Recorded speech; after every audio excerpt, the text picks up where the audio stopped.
Hello students, welcome to the lecture on financial ratio analysis, and after this lecture we will be able to learn the following objectives: understand the meaning of ratio, discuss on the importance of ratio analysis, define prospective investors, explain liquidity ratio, understand capital structure ratios and leverage ratio, discuss on profitability ratio.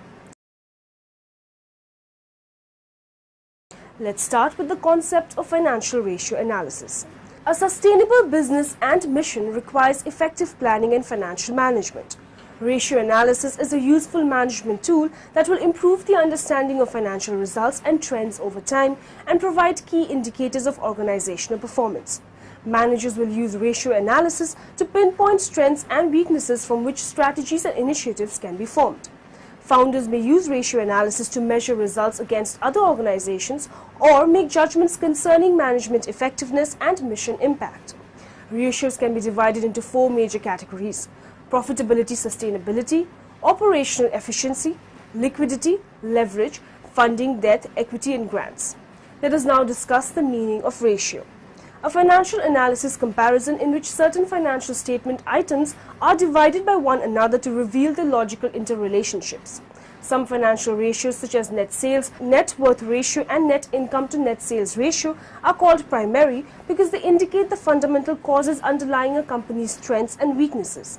Others such as current assets to current liabilities ratio and current liabilities to net worth ratio are called secondary because they depict the company's competitive position and financial structure as effects of the causes identified by the primary ratios. C. Also activity ratios, efficiency ratios, investment ratios, leverage ratios, liquidity ratios and profitability ratios. Advantages of ratio analysis. Ratio analysis is a very useful tool of management accounting. With this, we can analyze businesses' financial position. We also check companies' short-term and long-term solvency with ratio analysis. Following are the main advantages of ratio analysis. Helpful in decision making.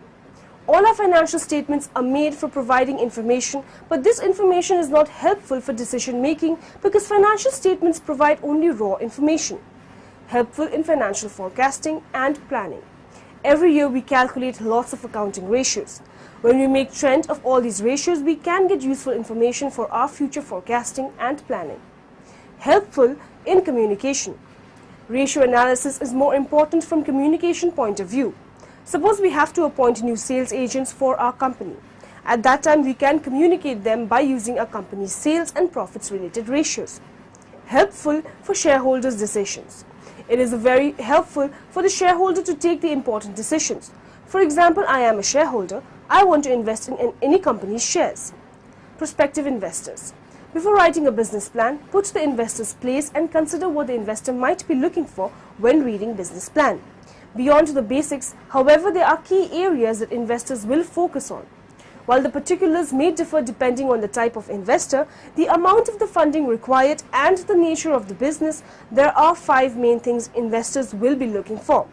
Investors will want to see the background in the industry and business experience as well as that of the management team. Many small businesses fail because of the weaknesses in the management team. Not only do they need to show how the product is unique, to prove that there is a demonstrated need for the product or services and a large enough market potential to make the investment worthwhile. Investors do not want to invest in little ideas. Show them that the plan has potential to be a big success. No matter how unique the product or the service may be, show demographics and ensure them that the product will reach target market in an ongoing manner. Pricing and sales strategy have to be clearly defined and in line with industry norms. Investors want to know about the acknowledged and the research made for executing the plan. Investors expect to see a return on their investment, therefore they want to see a realistic financial projection that shows how long it will take for the business to show a profit and for them to recoup their initial investment.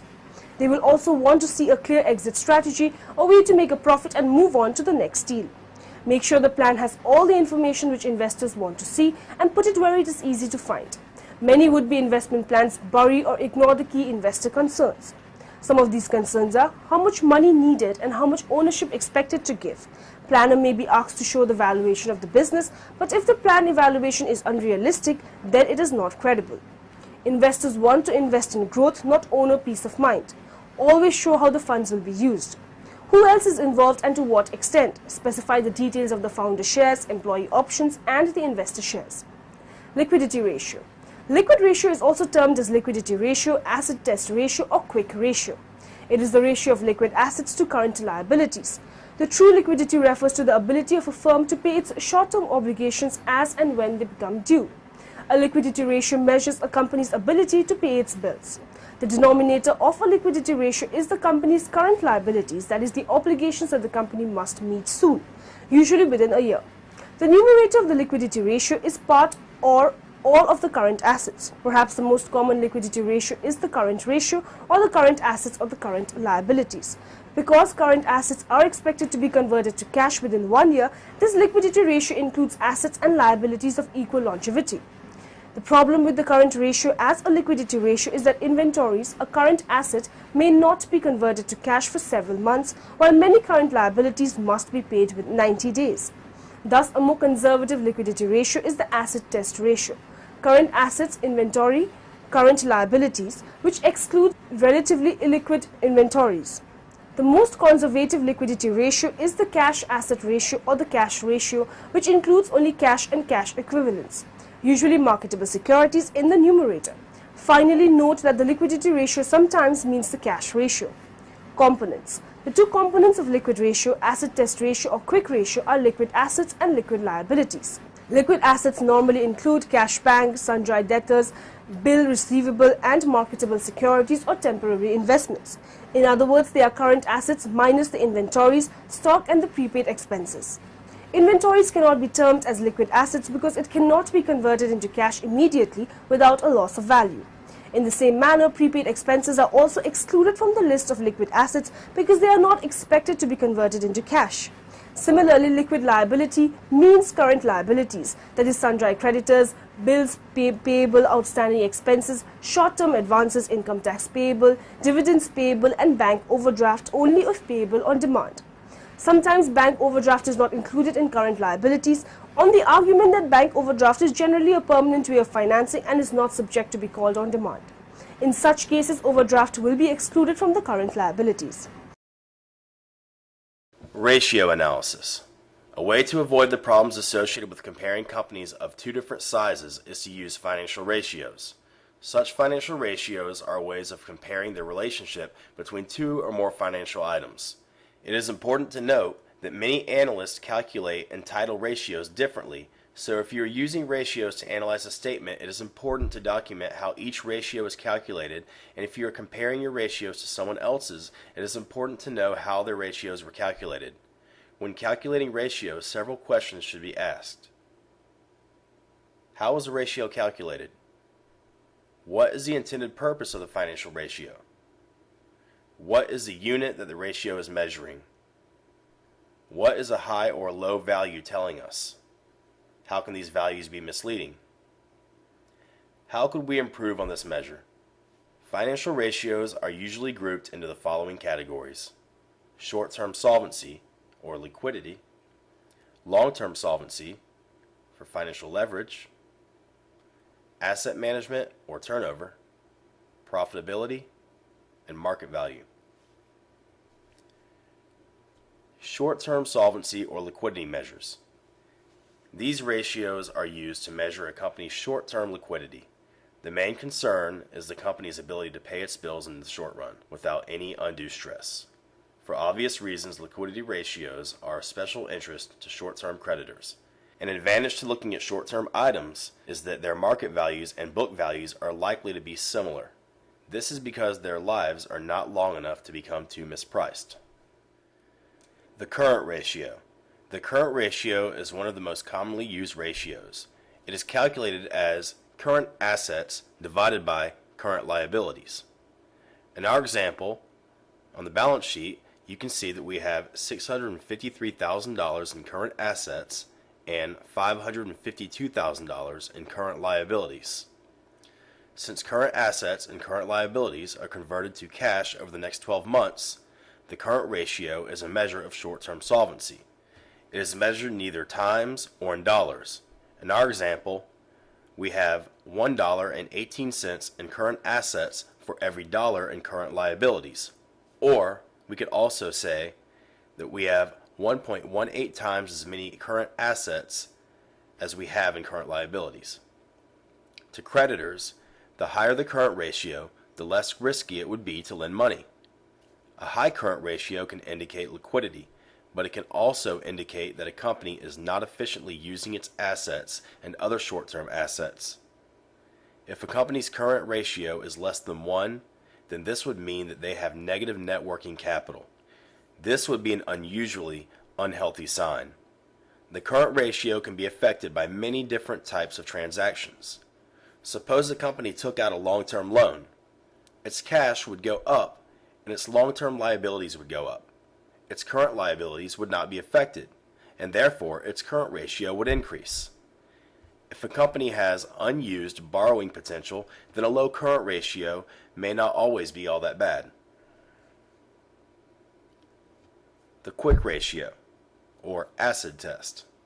The quick ratio is similar to the current ratio, except it excludes inventory. This is because inventory is not as liquid as other items such as cash.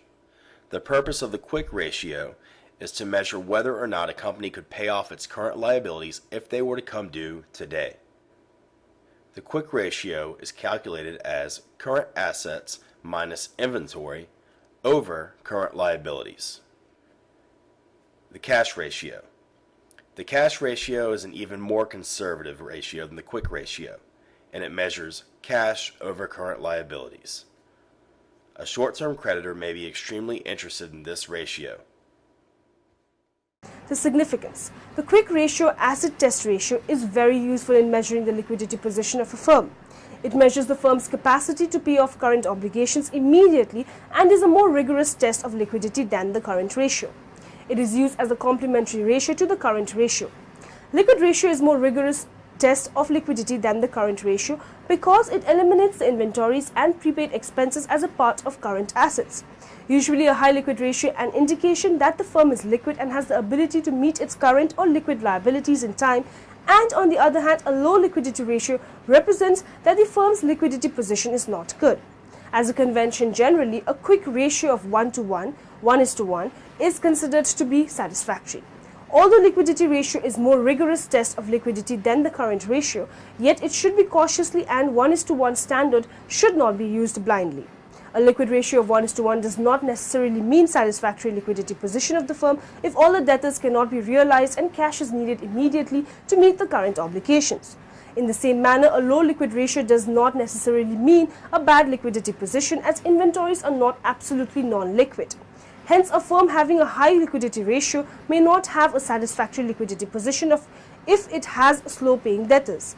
On the other hand, a firm having a low liquid ratio may have a good liquidity position if it has a fast-moving inventories.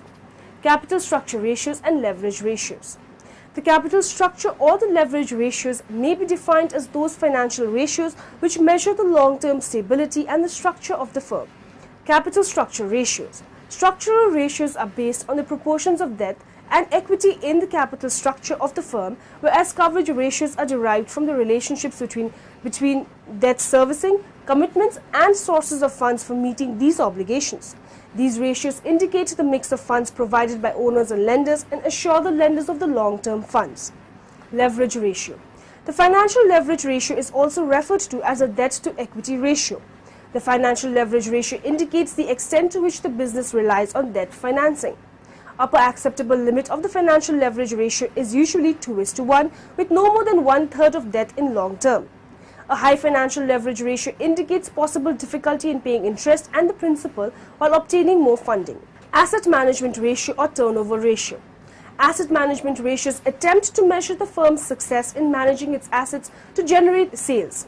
The receivables turnover and days receivables ratios access the firm's management of its accounts, receivables, and thus its credits policy. In general, the higher the receivables turnover ratio, the better, since this implies that the firm is collecting on its accounts receivables sooner.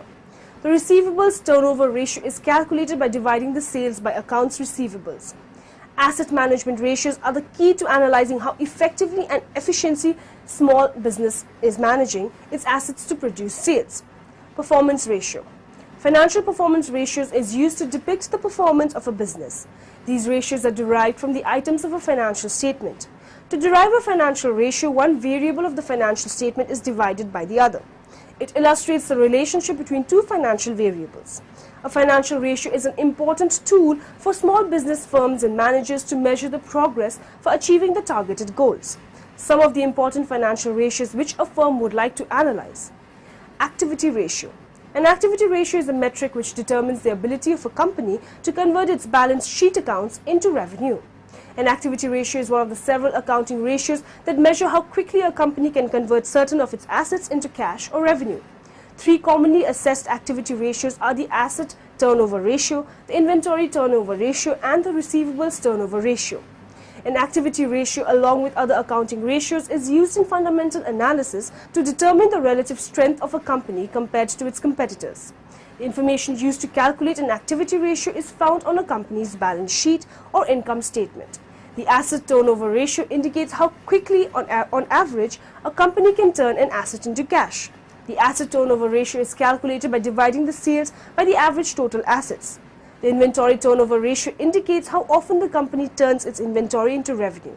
Again, a higher ratio is better because it indicates that the company is moving product quickly from its warehouse into stores and ultimately into the consumer's hands. Analysts can determine the inventory turnover ratio by dividing the sales by average inventory. A company's efficiency in collecting the money owed by customers is measured by the receivables turnover ratio, sometimes called the accounts receivable turnover ratio.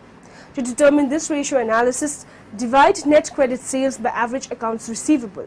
A low ratio can mean that the company has trouble collecting from its customers. A company that does most or all of its business on a cash basis will have a very high receivable turnover ratio.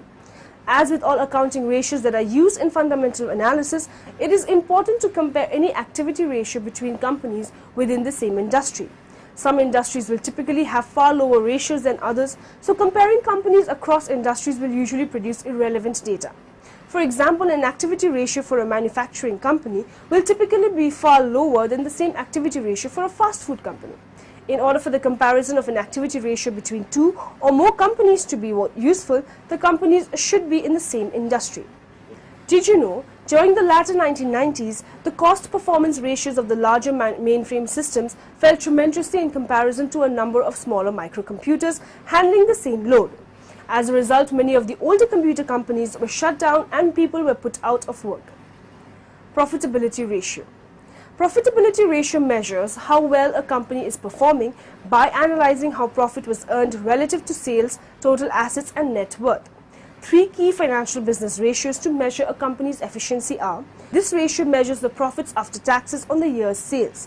The higher this ratio, the better prepared the business is to handle downtrends brought on by adverse conditions. Return on sales, profit margin ratio.